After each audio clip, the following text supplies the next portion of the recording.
Di tengah ramainya wabah virus corona di Indonesia, banyak masyarakat sudah waspada. Tapi walaupun begitu, tetap saja masih ada yang lengah, menganggap remeh dan merasa ini biasa-biasa saja. Kalau kita percaya Tuhan, nggak perlu takut-takut lah. Ngapain juga sering-sering cuci tangan, ngapain juga social distancing. Biasa aja lah, kan udah doa. Toh hidup mati saya di tangan Tuhan, pasrah aja lah. Itu kata mereka. Yakin seperti itu? Pertama-tama saya ingin bilang, it's not all just about you. Ini bukan hanya tentang kamu saja. Hidup dan matimu mungkin memang di tangan Tuhan. Tapi jangan sampai tindakanmu mempengaruhi hidup mati banyak orang. Yang kedua, doa memang penting. Berdoa memang berguna. Tapi bukan saja kita harus mendoakan apa yang kita inginkan, tapi kita juga harus mengerjakan apa yang kita doakan. Bijak dalam bertindak. Saya yakin mungkin kamu pernah mendengar cerita ini. Begini ceritanya. Pada suatu hari terjadi bencana di sebuah daerah. Karena hujan turun deras berkepanjangan, permukaan sungai pun semakin lama semakin naik dan akhirnya terjadilah banjir besar. Ketika banjir sudah sampai ketinggian lutut orang dewasa, banyak orang sudah mulai mengungsi dari daerah tersebut. Karena takut kalau permukaan air semakin tinggi. Berbeda dengan yang lainnya, ada pemuda yang tampak tenang tinggal di rumah. Akhirnya datanglah truk penyelamat berhenti di depan rumah pemuda tersebut dan mereka bilang, "Ayo cepat masuk ikut truk ini, nggak lama lagi nih banjir akan semakin tinggi." Tapi pemuda itu menjawab, "Gak apa-apa, tenang aja. Kamu terus aja menolong orang lain. Saya pasti akan diselamatkan oleh Tuhan. Saya ini kan sangat rajin berdoa." Dan setelah beberapa kali membujuk, akhirnya tidak bisa, akhirnya truk tersebut pun melanjutkan perjalanannya untuk menolong orang lain. Permukaan air makin lama semakin tinggi, sampai mencapai 1,5 meter.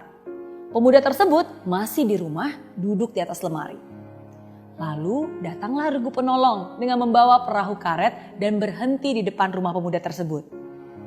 "Ayo cepat ke sini, naik perahu karet ini karena keadaan semakin tidak terkendali nih. Kemungkinan air akan lebih meninggi lagi. Ayo cepat sebelum terlambat." Lagi-lagi pemuda itu berkata, "Gak usah deh, makasih. Tapi kamu gak usah nolong saya. Saya kan orang yang beriman, saya sudah berdoa kok. Saya yakin Tuhan akan menyelamatkan saya dari keadaan ini." Perahu dan regu penolong pun pergi tanpa membawa pemuda tersebut. Dan sesuai prediksi, banjir semakin besar dan kali ini sudah banyak rumah yang tenggelam. Air sudah menutupi atap.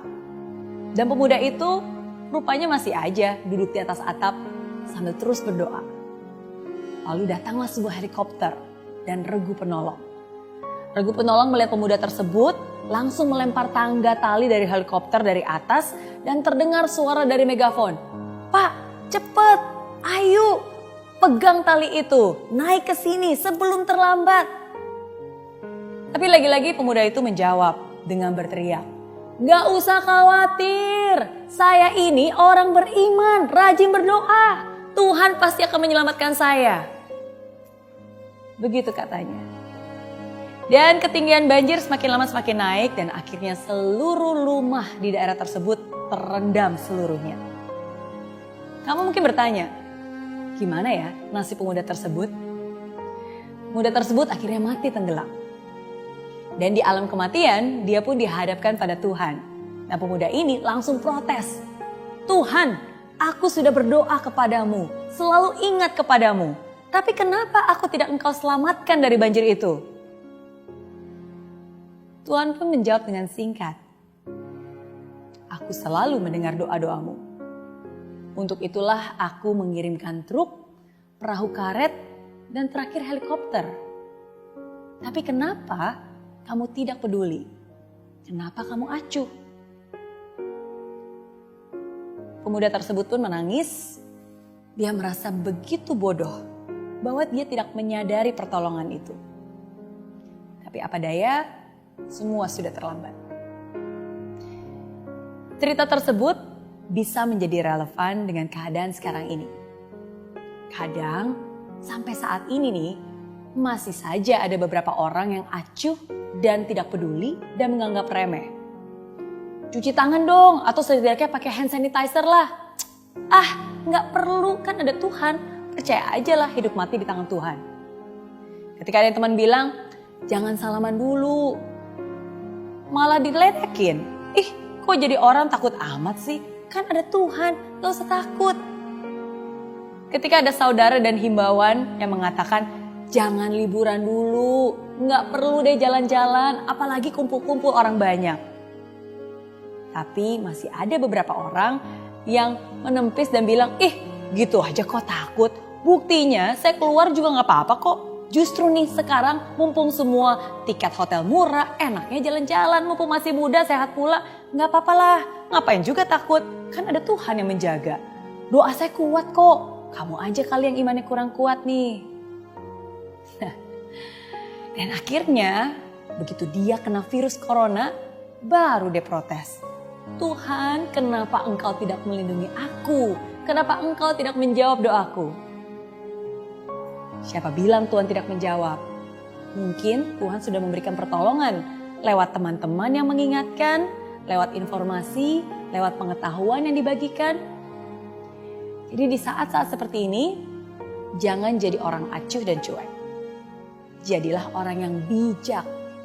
Dan sikap bijak kita itulah yang nantinya bukan hanya bisa menyelamatkan nyawa kita, tapi juga nyawa orang-orang yang ada di sekitar kita. Be considerate, be responsible. Hargai juga orang-orang luar biasa yang memang harus tetap bekerja demi kelangsungan hidup kita. Orang-orang luar biasa yang sekarang juga berjuang memerangi corona di garis depan.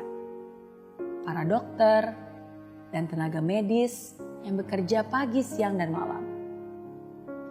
Jangan menambah beban mereka dengan sikap sembrono kita.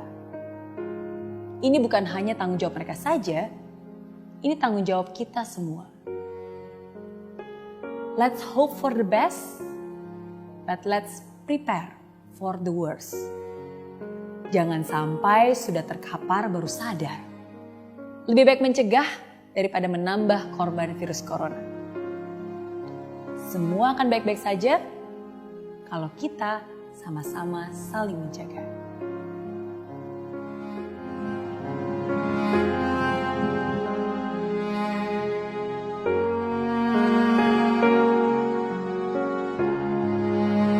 Di aplikasi Mary Riana tersedia lengkap video-video YouTube terbaru saya, artikel yang up to date, post inspirasi, koleksi merchandise, workshop dan seminar yang bisa kamu dapatkan free dan download sekarang juga gratis.